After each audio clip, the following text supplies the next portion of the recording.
Welcome to Washington Today on C-SPAN Radio for Friday, October 7th, 2022. U.S. adds 263,000 jobs in September. Unemployment rate falling to 3.5%, down 0.2%, according to the Labor Department. President Biden tweeting, "Today's jobs numbers are an encouraging sign that we are transitioning to stable, steady growth, and more Americans are working than ever before." President also visiting a Volvo factory in Hagerstown, Maryland, to talk about the economy. And his agenda, just a month before the November elections. And speaking of which, we'll preview tonight's Wisconsin Senate debate between the incumbent Republican Ron Johnson and the Democratic challenger Mandela Barnes. We'll speak with a reporter from the Milwaukee Journal-Sentinel. New York City Mayor Eric Adams declaring a state of emergency over thousands of migrants seeking asylum that border states like Texas have been busing north to states like New York. White House says there is no intelligence about whether Russian President Vladimir Putin is any closer to using a nuclear weapon. The question's coming after President Biden Thursday night at a fundraiser used the word Armageddon to describe the current tensions in Russia's war with Ukraine, which is being supported by the United States. We'll hear from the White House press secretary and a State Department spokesman. 2022 Nobel Peace Prize awarded to human rights groups from Ukraine and Russia, and a human rights advocate from Belarus. And we'll take a closer look at the Artificial Intelligence Bill of Rights proposal from the White House this week with a Washington Post reporter. Now to the Labor Department jobs report. This from Associated Press. America's employers slowed their hiring in September, but still added 263,000 jobs, a solid figure that will likely keep the Federal Reserve on pace to keep raising interest rates aggressively to fight persistently high inflation. Friday's government report showed that hiring fell from 315,000 in August to the weakest monthly gain since April 2021. The unemployment rate dropped from 3.7% to 3.5%, matching a half-century low.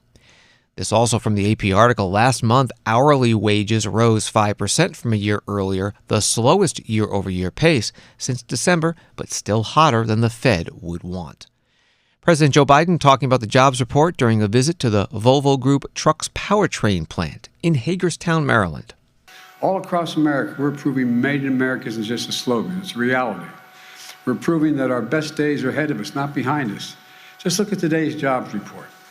Our economy created 263,000 jobs last month. That's 10 million jobs since I've come into office.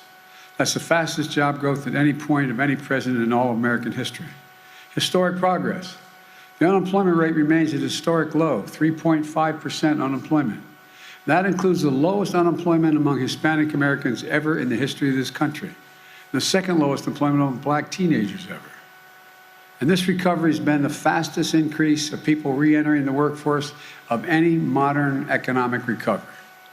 But there's something else. Our job market continues to show resilience as we navigate through this economic transition we're in. For some time, I've been saying that what we need to do in this transition, we have to move from historically strong economic recovery to a more steady, stable recovery. We need to bring inflation down without giving up all the historic economic progress that working class and middle class people have made. And that's exactly what we're seeing. Over the past 4 months, we've created an average of 350,000 jobs a month. That's down from the 450,000 jobs a month the prior 4 months, and down from the 600,000 jobs a month to the 4 months before that. The pace of job growth is cooling while still powering our recovery forward. Wage growth for workers remains solid, down from the historic high pace months ago, but still growing for workers who deserve a raise. And this is the progress we need to see. In the short term, a transition to a more stable growth that continues to deliver for workers and families while bringing inflation down. In the long term, the economy built on a firmer foundation. We still have a lot of work to do, but we're building a different economy than before. A better one, a stronger one, not trickle-down economy. That never helped my family very much in Claymont, trickle down. This is an economy built on building from the middle out and the bottom up, not from the top down. And when that happens, everyone does well. The poor have a ladder up, the middle class do well, and the wealthy do very well. They're not hurt at all. That's an economic vision I offered to America when I ran, and I'm pushing on. President Biden at a Volvo plant in Hagerstown, Maryland. Republican reaction to the jobs report. This from Congressman Kevin Brady of Texas, Ways and Means Committee ranking member. The September jobs report, he writes, is more proof that President Biden's economy is a cruel one for most Americans. The economy is shrinking, inflation is raging, and job growth is slowing. Worse, the president is in denial that America is experiencing a dangerous wage price spiral that will drive high inflation for years, that we are in stagflation, and that we are either in or on the verge of a harsh recession. All that he created by bungling the recovery. And from Senator Mike Lee of Utah, ranking Republican on the Joint Economic Committee, as the economy continues to struggle, American workers are bearing the brunt of falling real wages and rising prices. In addition, the share of Americans on the sidelines of the labor market remains far above its pre-pandemic level. This month's job growth is far from enough to return still struggling Americans back to work. Senator Mike Lee continues, now that President Biden agrees that the pandemic is over, it's time to return to the pro-growth policies that brought millions of Americans back into the labor market in the years before trillions of dollars of unnecessary government spending launched us into the current economic crisis. On Wall Street today, the Dow down 630 points, S&P down 104, NASDAQ down 420. Washington Post reporting overnight that federal agents investigating President Biden's son Hunter have gathered what they believe is sufficient evidence to charge him with tax crimes and a false statement related to a gun purchase, according to people familiar with the case. The next step is for the U.S. Attorney in Delaware, a Trump administration holdover, to decide whether to file such charges, these people said. Congressman James Comer, ranking Republican on the Oversight and Reform Committee, was on Fox News Channel this morning. A little disappointing to me, but I'm not surprised. We knew that Hunter Biden was under investigation in Delaware for tax evasion and for lying about purchasing a gun. He lied on his application to purchase a gun. Look, these are small potatoes compared to all the problems that Hunter Biden has. There's mounting evidence, as you mentioned, that Hunter Biden was peddling access to our adversaries all over the world. There's mounting evidence that he was an undisclosed foreign agent, which is a major felony. And there's even mounting evidence that he was involved in some type of money laundering scheme. So all of these problems that Hunter Biden have pale in comparison to the charges that the Washington Post mentioned. Congressman, why has it taken so long? This investigation began 4 years ago, A. And B, if Republicans do win the House, take back the House, where does this go? Well, this is going to be a priority for Republicans, especially Republicans on the House Oversight Committee. We've been probing for months. The more that comes out, the worse it sounds. The reason we're investigating Hunter Biden is because we believe he's a national security threat. But we're also concerned that Hunter Biden's shady business dealings have compromised Joe Biden. And there are countless examples of where Joe Biden has changed rules, like, for example, changing the rules to where Congress can have access to these suspicious activity reports, which are bank violations that both Hunter Biden and Jim Biden have committed.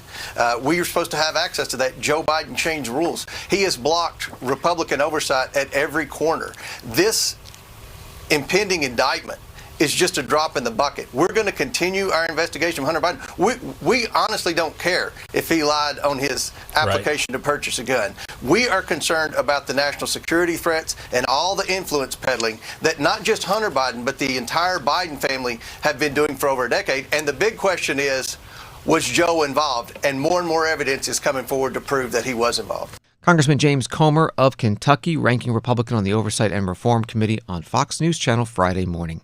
If the Republicans win a majority in the House after the November elections, he is expected to become chair of that committee and will be able to schedule hearings on the Hunter Biden investigation. An article at the Milwaukee Journal-Sentinel, Wisconsin's race for U.S. Senate gets its first dramatic clash Friday night when Republican U.S. Senator Ron Johnson meets Democratic Lieutenant Governor Mandela Barnes in a televised debate in Milwaukee. C-SPAN will be bringing you that debate live, 8 p.m. Eastern tonight on C-SPAN radio and television. In a minute, we'll talk with a reporter who wrote that article. First, a few of the ads running in this race. You can't believe anything Mandela Barnes says. Mandela doesn't want to defund the police. But here's Barnes talking about defunding the police. Defunding isn't necessarily as aggressive as a lot of folks paint it. The minute you talk about reducing a police department's budget, and it's like all hell breaks loose. And here's Barnes on releasing violent criminals. Reducing prison population is now sexy. Mandela Barnes, dangerously liberal on crime. I'm Ron Johnson, and I approve this message. I'm Mandela Barnes, and I approve this message. Ron Johnson caught lying. Independent fact checks call his attacks on Mandela Barnes false and misleading. But it's Johnson's views that are alarming. Johnson supported a ban on abortions. He co-sponsored a bill that makes no exceptions for rape, incest, or the life of the woman. And Johnson said if women don't like it, they can move. The truth is, it's Ron Johnson who doesn't belong in Wisconsin. Joining us is Bill Glauber. He's a reporter with the Milwaukee Journal-Sentinel, and joining us to talk about the Wisconsin Senate debate because, Mr. Glauber, the two candidates are meeting to debate tonight. What do you expect to hear? At last, they're going to clash over abortion, policing, inflation. It's more of a joint appearance than a debate. It's only an hour long. There are 6 questioners, so it remains to be seen what sort of back and forth you can get in that sort of format. But it will be interesting to see them together for the first time in the campaign. They have another debate Thursday. It's a big moment for both candidates. What is polling saying about this race? Polling shows the race close, although Johnson has an advantage in the public polls. The internal polls are believed to be closer. It's still considered a toss-up race with a marginal edge to Johnson at this point. Why is this race important to watch? Why is the race important to watch? Well, Wisconsin is what was known as a bellwether back in the day. It's a purple state, very competitive, both sides. Nobody expects anybody to blow anybody else out here, and it's a presidential battleground. Ron Johnson has been in office now 2 terms. He's going for the 3rd term. Mandela Barnes, the lieutenant governor, is bidding to become the first Black elected to the U.S. Senate from Wisconsin. They are opposites in terms of age, in terms of politics, and in terms of disposition. It's a fascinating contest.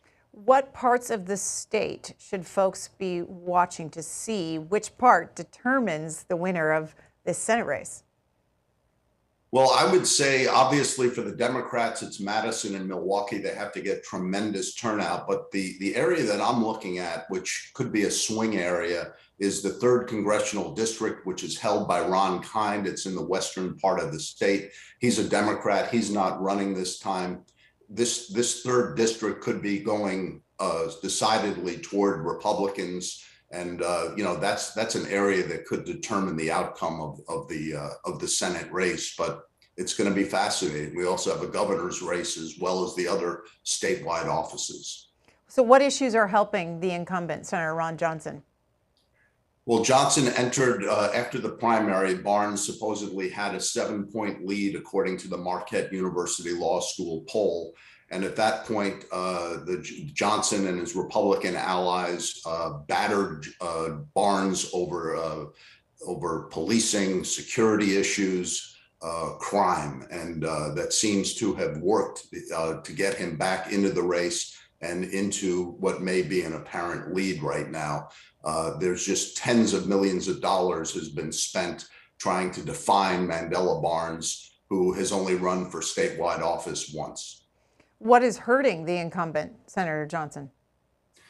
The issue that's probably hurting him the most, or the Democrats are trying to hurt him the most with, is abortion, his stance on abortion. The other thing about Ron Johnson is he remains underwater with voters.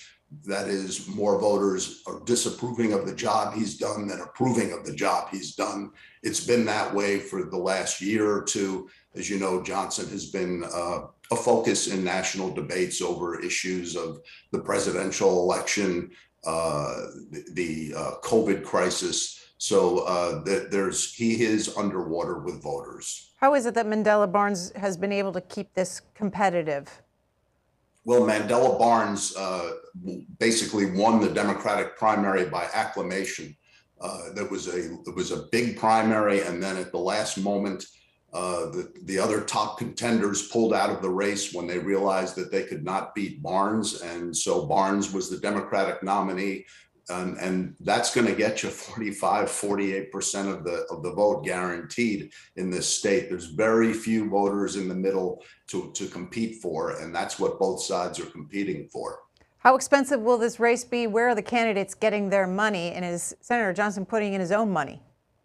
Senator Johnson is not putting in his own money. He has a big, small donor apparatus. Mandela Barnes does as well. In the last quarter, Mandela Barnes raised $20 million. We have not seen Ron Johnson's numbers yet, but they're probably pretty good. And then you have outside groups, especially Republican groups, Mitch McConnell's connected super PAC, and a sort of state super PAC that's funded by a couple of billionaires supporting Johnson. So let's put it this way, there's plenty of money around. How expensive do you think this could be? One of the most expensive?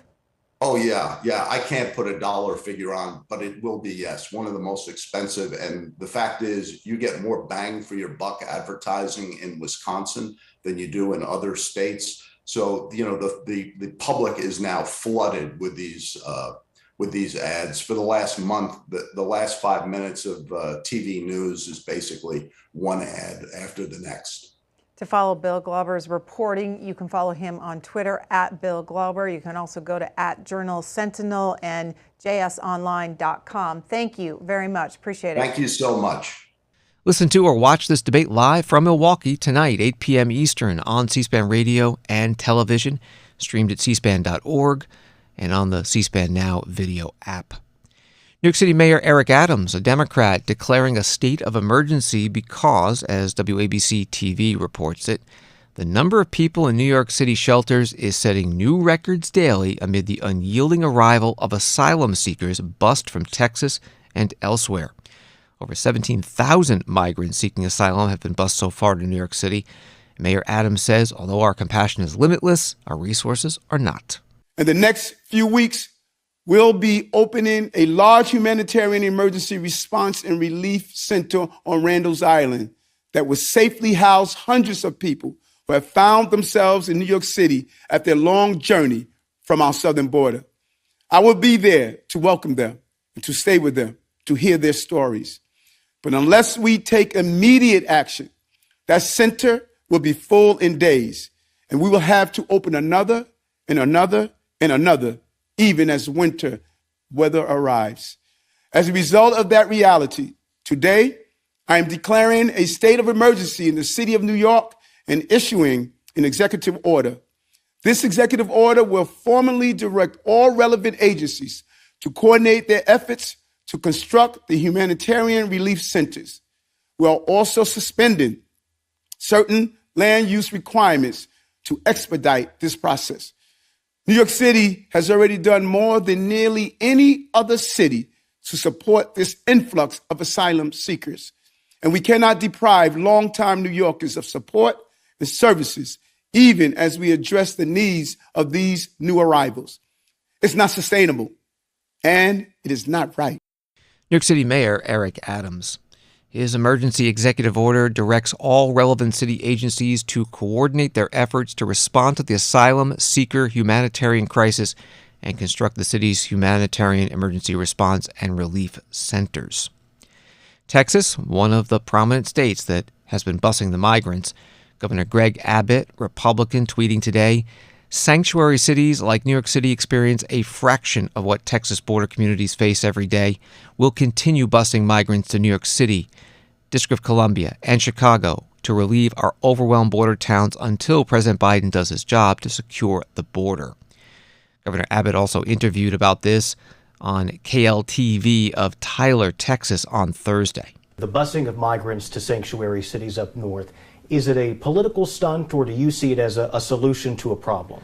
It was a solution to a specific problem by the local communities on the border. It was at their request, where you have communities of 5 or 10 or 20,000 people on the border, and the Biden administration is dumping off thousands of migrants in tiny little towns on the border, expecting them to take care of those migrants.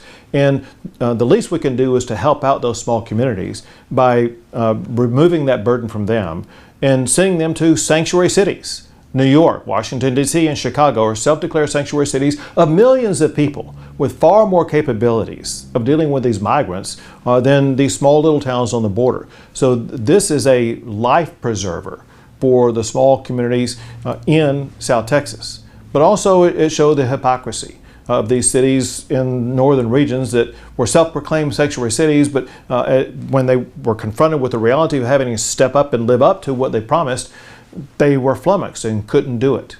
Governor Greg Abbott in a TV interview on Thursday. This was just one of many issues he covered in that interview, as the governor is running for re-election this year. Washington Today continues in a moment. There are a lot of places to get political information, but only at C-SPAN do you get it straight from the source. No matter where you are from or where you stand on the issues, C-SPAN is America's network. Unfiltered, unbiased, word for word. If it happens here, or here, or here, or anywhere that matters, America is watching on C-SPAN, powered by cable.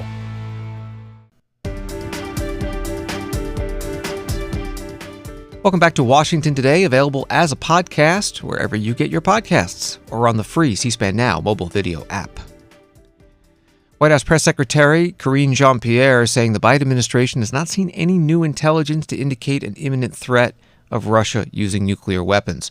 Reporter asking about that after President Biden on Thursday night at a political fundraiser in New York City said, according to the White House transcript of his remarks, Russian President Vladimir Putin was a guy I know fairly well and was not joking when he talks about the use of tactical nuclear weapons or biological or chemical weapons. Also, the president saying we have not faced the prospect of Armageddon since Kennedy and the Cuban Missile Crisis, and suggesting the threat from President Putin is real because his military is, you might say, significantly underperforming. Here's the White House Press Secretary Karine Jean-Pierre taking reporters' questions today on Air Force One.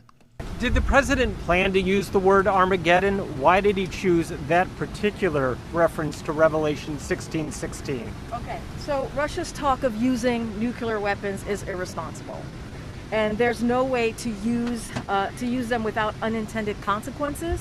It cannot happen. We won't be intimidated by Putin's rhetoric. We have not seen any reason to adjust our own nuclear posture, nor do we have indications they are preparing to use them, but Putin can de-escalate this at any time, and there is no reason to escalate. Why were those comments made for the first time in front of a group of donors rather than at a press conference or more public type of forum? President comments has been very consistent. He was reinforcing what we have been saying, which is how seriously we take these threats about nuclear weapons, as we have done when the Russians have made these threats throughout the conflict. So the kind of irresponsible rhetoric we have seen is no way for the leader of a nuclear-armed state to speak, and that's what the president was making very clear about. Do you have new intel that caused the president to ratchet up the level of concern? No, the president was speaking about concerns about Putin's threats to use nuclear weapons, just as he did at the UN General Assembly, and we have done over the past few weeks. You have heard us say this over and over again. You've heard it from the National Security Advisor, Jake Sullivan, how seriously we are taking this, and that's what the president was speaking to. So there's no imminent threat. I mean, there's no. No, there is no, as I said before, we have not seen any reason to adjust our own strategic nuclear posture, nor do we have indication that Russia is preparing to imminently use nuclear weapons. The president also talked about the fact that you're trying to figure out what Putin's off-ramp is, or something that would allow him to save face. Is there any concession being discussed between the U.S. and allies that would be acceptable to make sure that this conflict de-escalates? That we see this, and you've heard us say this before, there's only one country that is responsible for this war, only one country, and that's Russia. And they started this conflict, and Mr. Putin has the ability to stop this conflict today. White House Press Secretary Karine Jean-Pierre with reporters on Air Force One flying with the president from Washington, D.C. to Hagerstown, Maryland. RT.com, formerly Russia Today, a Russian government-funded news site, posting a story that includes this. U.S. officials have repeatedly pointed to the possibility of an atomic strike throughout the war, as well as the use of biological or chemical weapons, Although Moscow has shown no signs that it intends to deploy such weapons, Russian President Vladimir Putin said in a recent speech that his country has various means of destruction and that he would not hesitate to use them to defend Russian territory. It's not a bluff, he added. More questions about this at the State Department briefing today with the principal deputy spokesperson, Vedant Patel. I just wanted to ask you about the president's comments last night about Armageddon and whether this building sees that or thinks that, believes that, the world is on the precipice of an apocalyptic nuclear disaster. Sure, Matt. So the president's comment. Wait. Oh, sorry. Sure? No. Yes? Sure, as in let me answer your question. No. Okay. No. Good. All right. Thank you. As in, sure, let me get to your question. All right. Pause. The president's comments, if you saw the transcript, they reinforce how seriously this administration takes these threats and takes the threat of nuclear weapons. And we have been quite clear about that when Russian officials have made this threat over the course of this conflict. This kind of irresponsible rhetoric is not something that should be coming from a leader of an armed nuclear state. It's no way that such a leader should speak. But we have not seen any reason to adjust our own strategic nuclear posture, and nor do we have any indication that Russia is preparing to eminently use nuclear weapons. But again, the president's comments were indicative of how seriously we take these threats and how mindful we are of them. And we're continuing to monitor the situation very carefully, and we're staying in close consultation with our allies and partners on this. Okay. Well, I mean, even in President Putin's comments, which may or may not, you say irresponsible and saber rattling and all that kind of thing. It hasn't suggested an end of the world type scenario. I'm just wondering, you talk about his irresponsible rhetoric. When the President of the United States talks about Armageddon being closer than it has been since the Cuban Missile Crisis, and then contrast that with what many Democrats, including members of this administration, said about former President Trump's comments regarding North Korea in terms of fire and fury, accusing the leader of North Korea of mocking him as Little Rocket Man, that kind of thing, and the derision that was directed at him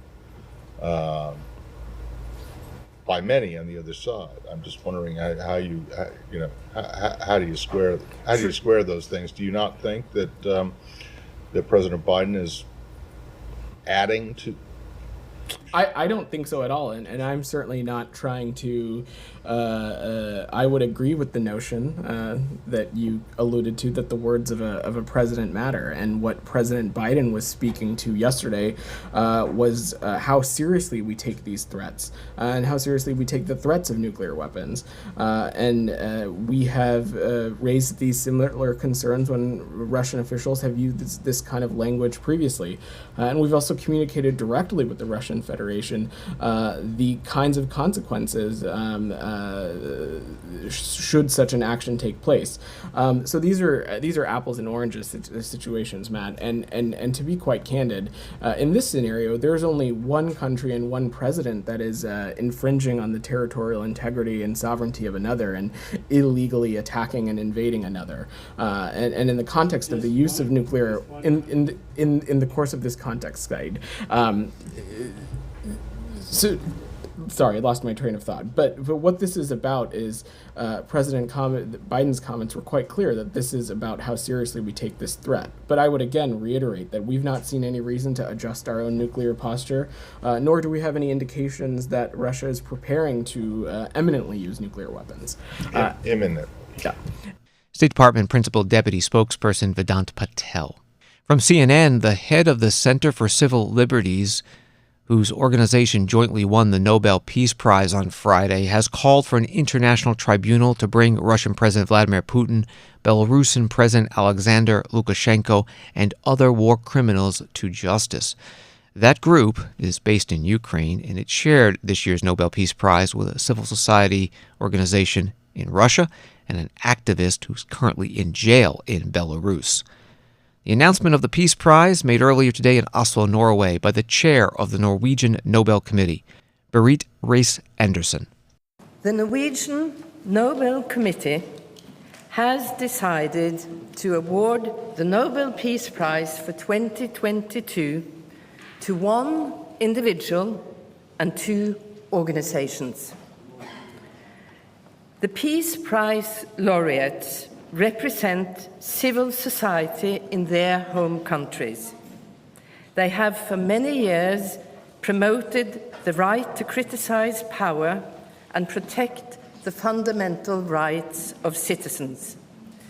They have made an outstanding effort to document war crimes, human rights abuses, and the abuse of power.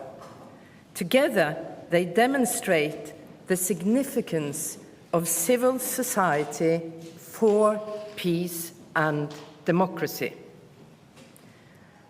This year's Peace Prize is awarded to human rights advocate Ales Bialyatsky from Belarus,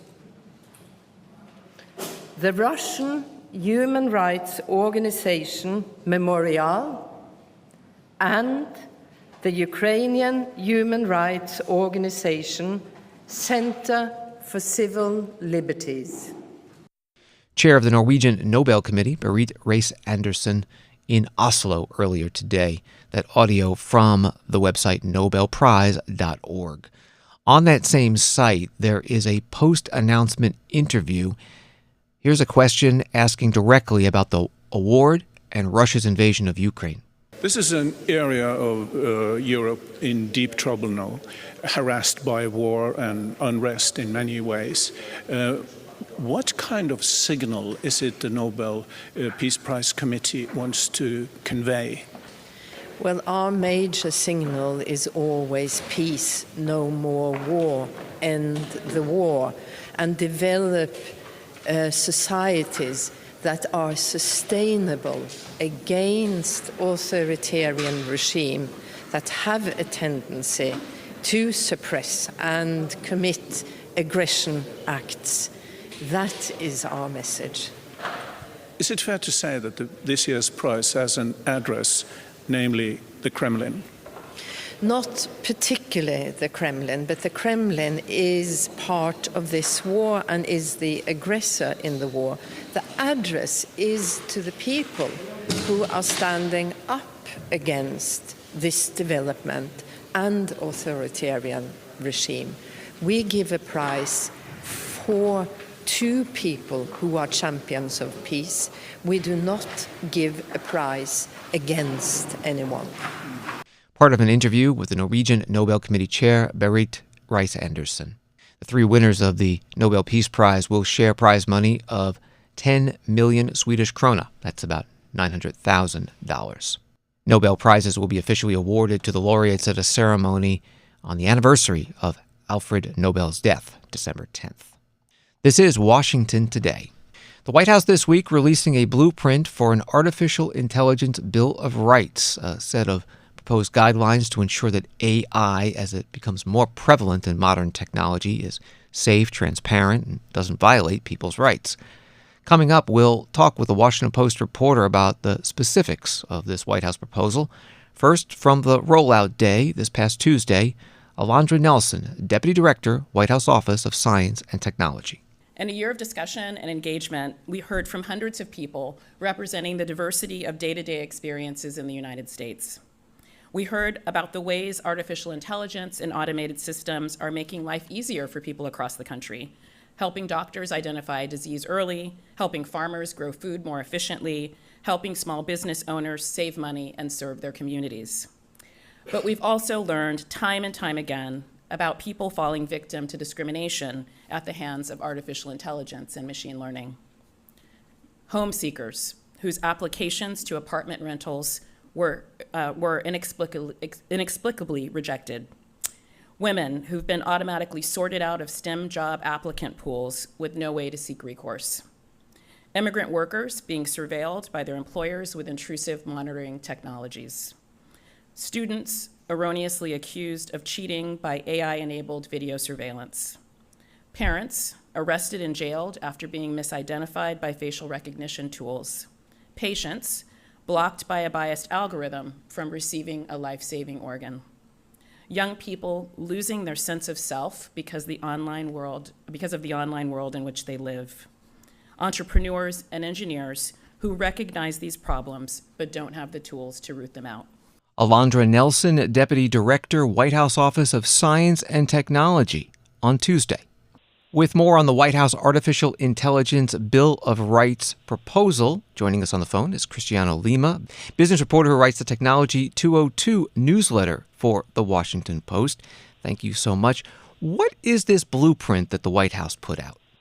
Yeah, so it basically articulates the White House's vision for how artificial intelligence can safely be deployed and developed. And so it outlines 5 different principles that are meant to protect consumers as companies and as agencies are rolling out this technology. And it touches on an array of fronts, including transparency, privacy protections, but then also it urges protections against discriminatory uses of data as well. The White House says that it's been developing this now, I think, for about a year. And when you described it in your article, you used phrases like far-reaching goals and guidelines. Why did they decide to go down that path and not more detailed suggestions? Right. So the main thing about this document it is non-binding. It's called a Bill of Rights, but it's not actually granting consumers any rights. When I spoke to the deputy director of OSTP, the White House office that developed this, they said these are rights that consumers should have. And so, I think, but officials will say that they're going for a multi-agency approach. They are tapping different agencies to sort of play different parts in trying to enact this agenda. And they're also hoping that it informs legislation on Capitol Hill, but it does not have the force of law behind it actually creating new protections for consumers. How prevalent is artificial intelligence now, and have some of the issues raised by this Bill of Rights blueprint come up already? Privacy, discrimination? Absolutely. Artificial intelligence is incredibly prevalent. The technology companies, it's a big part of their business models, and what you hear from industry leaders is that that's only likely to increase going forward. We're also seeing it, more and more factor into work and the labor workforce. But yes, these issues have been kicking around for a long time.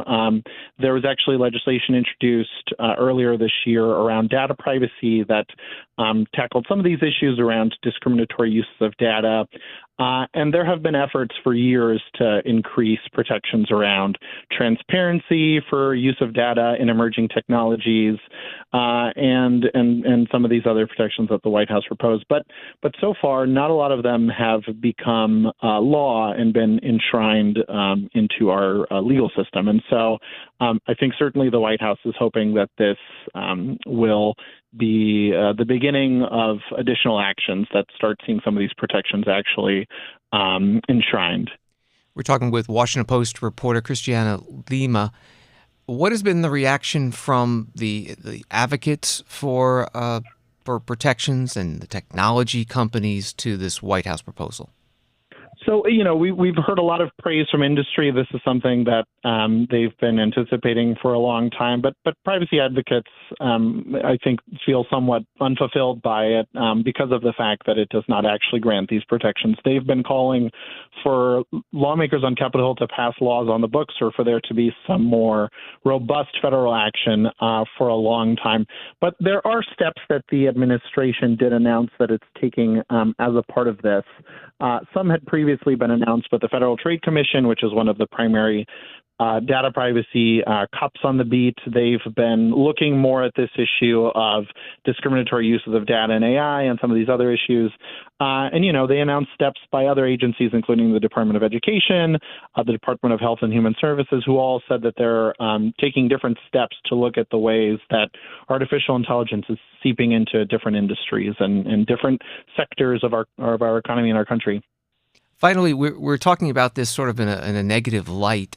Artificial intelligence could be used for bad purposes, but what's the benefit of artificial intelligence? What's the good that can come out of it?